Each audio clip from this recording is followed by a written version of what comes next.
Usap-usapan ngayon ang napapabalitang magkarelasyon na si Atong Ang at Sunshine Cruz na kung saan mapapanood sa mga kumakalat na video clip ang halikan ng dalawa.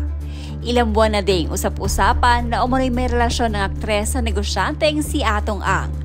Dahil sa mga video clip na kumakalat, tila kumpirmasyon na ito na may namabagitan na nga sa dalawa.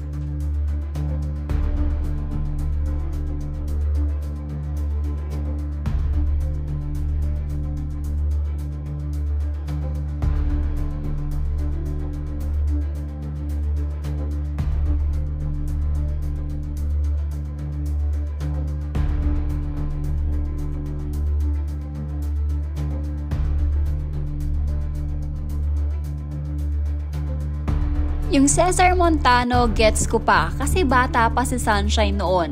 Baka nabubulag-bulagan lang sa red flags. Pero ngayon mukhang ganyan talaga ang choice niya sa men. Hindi nakakapagtaka kay Atong Ang madami naman talagang chicks normal sa madaming pera. Ang surprising dito ay si Sunshine, yung choice of men niya at that age. Hala siya, di ko na-expect na papatulan niya si Atong Ang.